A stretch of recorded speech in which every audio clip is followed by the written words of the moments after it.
Lista de ditos. Ele parou para alcançar sua mesa, pegar uma Bíblia encadernada em couro e folhear suas páginas bem desgastadas. Mas, por exemplo, Lucas 7, 18, 23 e Mateus 11, versículos 2 e 6, dizem que João Batista enviou seus mensageiros para perguntar a Jesus se ele realmente era o Messias cristão que estavam esperando. Jesus respondeu, em essência, diga a ele para considerar meus milagres. Diga a ele o que vocês viram. Os cegos veem, os surdos ouvem, os coxos andam, os pobres têm boas novas pregadas a eles. Portanto, mesmo em que, ele concluiu, há claramente uma consciência do ministério de milagres de Jesus. A menção de Blomberg a Mateus trouxe à mente outra questão sobre como os evangelhos foram montados. Por que, eu perguntei Mateus, supostamente uma testemunha ocular de Jesus incorporaria parte de um evangelho escrito por Marcos, que todos concordam não ser uma testemunha ocular? Se o Evangelho de Mateus foi escrito por uma testemunha ocular, você pensaria que teria se baseado em suas próprias observações. Blomberg sorriu. Só faz sentido se Marcos realmente estivesse baseando seu relato nas recordações da testemunha ocular Pedro, disse ele. Como você mesmo disse, Pedro estava entre o círculo íntimo de Jesus e teve acesso a ver e ouvir coisas que os outros discípulos não viram. Portanto, faria sentido que Mateus, mesmo sendo uma testemunha ocular, confiasse na versão dos eventos de Pedro, conforme transmitida por Marcos. Sim, pensei comigo mesmo. Isso fazia algum sentido. Na verdade, uma analogia começou a se formar em minha mente a partir dos meus anos como repórter de jornal. Lembro-me de ter feito parte de uma multidão de jornalistas que encurralou o famoso patriarca político de Chicago, falecido prefeito Richard J. Daley, para bombardeá-lo com perguntas sobre um escândalo que estava surgindo no departamento de polícia. Ele fez alguns comentários antes de escapar para sua limusine. Embora eu fosse uma testemunha ocular do que havia acontecido, fui imediatamente a um repórter de rádio que estava mais perto de Daley e pedi que ele reproduzisse a gravação do que Daley acabara de dizer. Assim, eu poderia ter certeza de que havia anotado suas palavras corretamente. Isso, pensei, era aparentemente o que Mateus fez com Marcos. Embora Mateus tivesse suas próprias recordações como discípulo, sua busca pela precisão o levou a confiar em algum material que veio diretamente de Pedro. No círculo íntimo de Jesus, sentindo-me satisfeito com as respostas iniciais de Blomberg sobre os primeiros 3 evangelhos, chamados de sinópticos, que significa ver ao mesmo tempo, devido ao seu esboço semelhante e inter-relação, em seguida, voltei minha atenção para o Evangelho de João. Qualquer um que leia os 4 evangelhos reconhecerá imediatamente que há diferenças óbvias entre os sinópticos e o Evangelho de João. E eu queria saber se isso significa que há contradições irreconciliáveis entre eles. Você poderia esclarecer as diferenças entre os evangelhos sinóticos e o Evangelho de João? Perguntei a Blomberg. As sobrancelhas dele se ergueram. Grande pergunta, exclamou ele. Espero escrever um livro inteiro sobre o assunto. Depois que eu o assegurei de que eu estava apenas interessado nos essenciais da questão, não uma discussão exaustiva, ele se acomodou de volta em sua cadeira. Bem, é verdade que João é mais diferente do que semelhante aos sinópticos. Ele começou. Apenas um punhado das principais histórias que aparecem nos outros 3 evangelhos reaparecem em João, embora isso mude visivelmente quando se chega à última semana de Jesus. A partir desse ponto, os paralelos são muito mais próximos. Parece também haver um estilo linguístico muito diferente. Em João, Jesus usa uma terminologia diferente.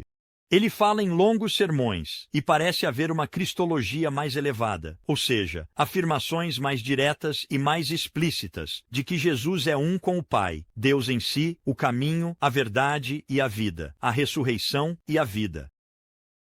O que explica as diferenças? Eu perguntei. Durante muitos anos, a suposição era que João sabia de tudo que Mateus, Marcos e Lucas escreveram, e não viu necessidade de repetir. Então, ele escolheu conscientemente complementá-los. Mais recentemente, assumiu-se que João é em grande parte independente dos outros 3 evangelhos, o que poderia explicar não apenas as diferentes escolhas de material, mas também as diferentes perspectivas sobre Jesus. Há algumas distinções teológicas em João, observei. Sem dúvida, mas elas merecem ser chamadas de contradições. Eu acho que a resposta é não. E aqui está o porquê. Para quase todos os principais temas ou distinções em João, você pode encontrar paralelos em Mateus, Marcos e Lucas, mesmo que não sejam tão abundantes. Essa foi uma afirmação ousada. Eu prontamente decidi colocá-la à prova, levantando talvez a questão mais significativa de todas, sobre as diferenças entre os sinóticos e o Evangelho de João. João faz afirmações muito explícitas sobre Jesus sendo Deus, o que alguns atribuem ao fato de que ele escreveu depois dos outros e começou a embelezar as coisas. Eu disse, você pode encontrar esse tema da divindade nos sinóticos. Sim, eu posso, ele disse. É mais implícito, mas você o encontra lá. Pense na história de Jesus andando sobre as águas, encontrada em Mateus 14, 22, 33 e Marcos 6, 45, 52. A maioria das traduções em inglês oculta o grego ao citar Jesus dizendo, tenha coragem, sou eu. Na verdade, o grego diz literalmente, não temas, eu sou. Essas duas últimas palavras são idênticas ao que Jesus disse em João 8, 58. Quando assumiu o nome divino, eu sou, que é a maneira como Deus se revelou a Moisés na sarça ardente em Êxodo 3,14. Portanto, Jesus está se revelando como aquele que tem o mesmo poder divino sobre a natureza, que Yahweh, o Deus do Antigo Testamento. Eu acenei com a cabeça. Esse é um exemplo, eu disse. Você tem outros? Sim, eu poderia continuar nessa linha, disse Blomberg. Por exemplo, o título mais comum que Jesus usava para si mesmo nos 3 primeiros evangelhos é Jesus, Filho do Homem. E eu levantei a mão para pará-lo. Espere, eu disse. Pegando minha pasta, tirei um livro e folheei até encontrar a citação que estava procurando. Karen Armstrong, a ex-freira que escreveu o best-seller Uma História de Deus, diz que parecia que o termo Filho do Homem simplesmente enfatizava a fraqueza e mortalidade da condição humana. Assim, ao usá-lo, Jesus está apenas enfatizando que ele era um ser humano frágil, que um dia sofreria e morreria. Se isso for verdade, eu disse, isso não soa como uma grande reivindicação de divindade. A expressão de Blomberg ficou azeda.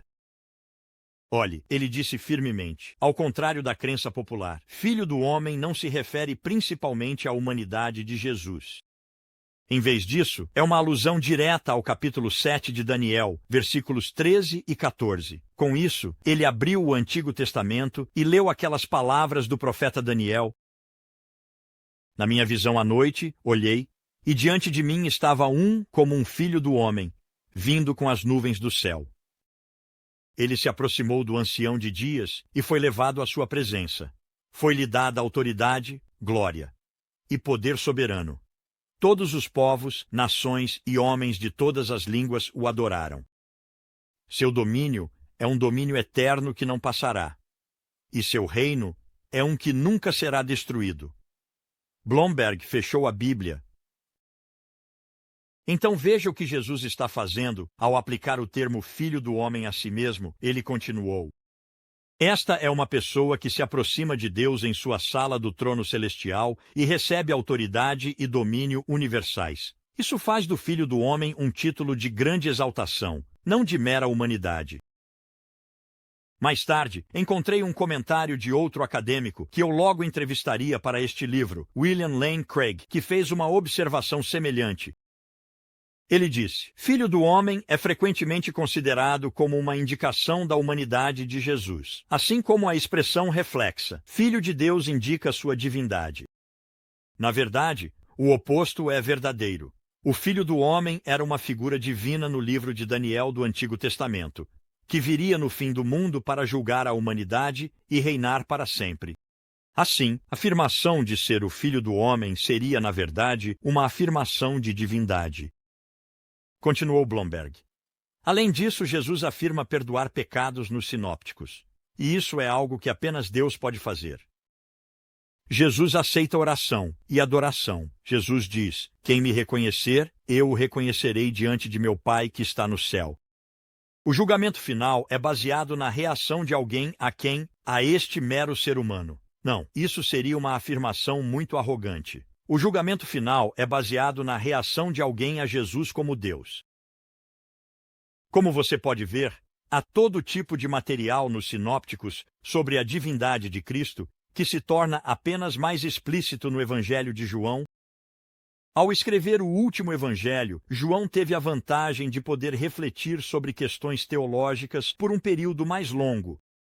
Então eu perguntei a Blomberg, o fato de que João estava escrevendo com uma inclinação mais teológica não significa que seu material histórico pode ter sido contaminado e, portanto, menos confiável. Eu não acredito que João fosse mais teológico, enfatizou Blomberg. Ele apenas tem um conjunto diferente de ênfases teológicas. Mateus, Marcos e Lucas têm ângulos teológicos muito distintos que querem destacar. Lucas, o teólogo dos pobres e da preocupação social. Mateus, o teólogo tentando entender a relação entre o cristianismo e o judaísmo. Marcos, que mostra Jesus como um servo sofredor. Você pode fazer uma longa lista das teologias distintas de Mateus, Marcos e Lucas. Eu interrompi porque tinha medo de que Blomberg estivesse perdendo meu ponto mais amplo. Ok, mas essas motivações teológicas não lançam dúvidas sobre sua capacidade e disposição de relatar com precisão o que aconteceu. Perguntei. Não é provável que sua agenda teológica os levasse a colorir e distorcer a história que registraram. Isso certamente significa que, como em qualquer documento ideológico, temos que considerar isso como uma possibilidade, ele admitiu. Existem pessoas com interesses pessoais que distorcem a história para servir a seus fins ideológicos. Mas, infelizmente, as pessoas concluíram que isso sempre acontece, o que é um erro. No mundo antigo, a ideia de escrever uma história impessoal e objetiva apenas para cronometrar eventos sem um propósito ideológico era desconhecida. Ninguém escrevia história, se não houvesse uma razão para aprender com isso. Eu sorri. Suponho que você poderia dizer que isso torna tudo suspeito. Eu sugeri. Sim, em um nível, isso faz. Ele respondeu. Mas se podemos reconstruir uma história razoavelmente precisa a partir de todos os tipos de outras fontes antigas, deveríamos ser capazes de fazer isso a partir dos evangelhos, embora eles também sejam ideológicos. Blomberg pensou por um momento, buscando em sua mente uma analogia apropriada para enfatizar seu ponto. Finalmente, ele disse, aqui está um paralelo moderno da experiência da comunidade judaica que pode esclarecer o que quero dizer. Algumas pessoas, geralmente por motivos antissemitas, negam ou minimizam os horrores do Holocausto. Mas foram os estudiosos judeus que criaram museus, escreveram livros, preservaram artefatos e documentaram testemunhos oculares sobre o Holocausto. Agora, eles têm um propósito muito ideológico, ou seja, garantir que tal atrocidade nunca ocorra novamente. Mas eles também foram os mais fiéis e objetivos em seu relato da verdade histórica. O cristianismo também se baseou em certas alegações históricas de que Deus entrou de forma única no espaço e no tempo na pessoa de Jesus de Nazaré. Portanto, a própria ideologia que os cristãos estavam tentando promover exigia o trabalho histórico mais cuidadoso possível. Ele deixou sua analogia penetrar. Virando-se para me encarar mais diretamente, ele perguntou, você vê meu ponto? Eu acenei com a cabeça para indicar que sim. É uma coisa dizer que os evangelhos estão enraizados em testemunhos oculares diretos ou indiretos. É outra coisa afirmar que essa informação foi preservada de forma confiável até ser finalmente escrita anos depois. Isso, eu sabia, era um ponto de discórdia importante, e eu queria desafiar Blomberg sobre essa questão da maneira mais direta possível. Novamente, peguei o livro popular de Armstrong, A História de Deus. Ouça algo mais que ela escreveu, eu disse. Sabemos muito pouco sobre Jesus. O primeiro relato completo de sua vida foi o Evangelho de São Marcos, que não foi escrito até cerca do ano 70, cerca de 30 anos após sua morte. Nesse momento, os fatos históricos haviam sido sobrepostos a elementos míticos que expressavam o significado que Jesus havia adquirido para seus seguidores. É esse significado que São Marcos transmite principalmente, em vez de uma representação confiável e direta. Jogando o livro de volta na minha maleta aberta, virei-me para Blomberg e continuei. Alguns estudiosos dizem que os evangelhos foram escritos muito tempo após os eventos, de modo que a lenda se desenvolveu e distorceu o que foi finalmente escrito, transformando Jesus de meramente um sábio professor no mítico Filho de Deus. É uma hipótese razoável. Ou há boas evidências de que os evangelhos foram registrados antes disso, antes que a lenda pudesse corromper totalmente o que foi registrado. Os olhos de Blomberg se estreitaram, e sua voz assumiu um tom adamante. Há duas questões separadas aqui, e é importante mantê-las separadas, ele disse. Eu realmente acho que há boas evidências que sugerem datas precoces para a escrita dos evangelhos. Mas mesmo que não houvesse, o argumento de Armstrong não funciona de qualquer maneira. Por que não? Eu perguntei. A datação acadêmica padrão, mesmo em círculos muito liberais, é Marcos nos anos 70. Mateus e Lucas nos anos 80, João nos anos 90. Mas ouça, isso ainda está dentro das vidas de vários testemunhas oculares da vida de Jesus, incluindo testemunhas oculares hostis que teriam servido como um corretivo se ensinamentos falsos sobre Jesus estivessem circulando. Consequentemente, essas datas tardias para os evangelhos realmente não são tão tardias assim. Na verdade, podemos fazer uma comparação que é muito instrutiva. As duas biografias mais antigas de Alexandre, o Grande, foram escritas por Arriano e Plutarco mais de 400 anos após a morte de Alexandre, em 323 a.C. No entanto, os historiadores as consideram geralmente confiáveis. Sim, o material lendário sobre Alexandre se desenvolveu ao longo do tempo, mas foi apenas nos séculos após esses dois escritores. Em outras palavras, os primeiros 500 anos mantiveram a história de Alexandre praticamente intacta. O material lendário começou a surgir nos 500 anos seguintes. Portanto, se os evangelhos foram escritos 60 anos ou 30 anos após a vida de Jesus, a quantidade de tempo é insignificante em comparação. É quase uma não questão. Eu podia ver o que Blomberg estava dizendo. Ao mesmo tempo, eu tinha algumas reservas sobre isso. Para mim, parecia intuitivamente óbvio que quanto menor a lacuna entre um evento e quando foi registrado por escrito, menos provável seria que esses escritos caíssem vítimas de lendas ou memórias falhas. Deixe-me conceder seu ponto por um momento, mas vamos voltar à datação dos evangelhos, eu disse. Você indicou que acredita que eles foram escritos mais cedo do que as datas que você mencionou. Sim, mais cedo. Ele disse. E podemos apoiar isso olhando para o livro de Atos, que foi escrito por Lucas. Atos termina, aparentemente, inacabado. Paulo é um personagem central do livro e está sob prisão domiciliar em Roma. Com isso, o livro interrompe abruptamente. O que acontece com Paulo? Não descobrimos através de Atos, provavelmente porque o livro foi escrito antes de Paulo ser executado. Blomberg estava ficando mais agitado à medida que falava. Isso significa que Atos não pode ser datado depois de 62 d.C. Tendo estabelecido isso, podemos então retroceder a partir daí. Como Atos é a segunda parte de um trabalho em duas partes. Sabemos que a primeira parte, o Evangelho de Lucas, deve ter sido escrita antes disso. E como Lucas incorpora parte do Evangelho de Marcos, isso significa que Marcos é ainda mais antigo. Se você considerar talvez um ano para cada um deles, você chega à conclusão de que Marcos foi escrito não depois de cerca de 60 d.C., talvez até no final dos anos 50. Se Jesus foi morto em 30 ou 33 d.C., estamos falando de um intervalo máximo de cerca de 30 anos. Ele se recostou na cadeira com um ar de triunfo. Historicamente falando, especialmente em comparação a Alexandre, o Grande, ele disse, isso é como um furo de reportagem.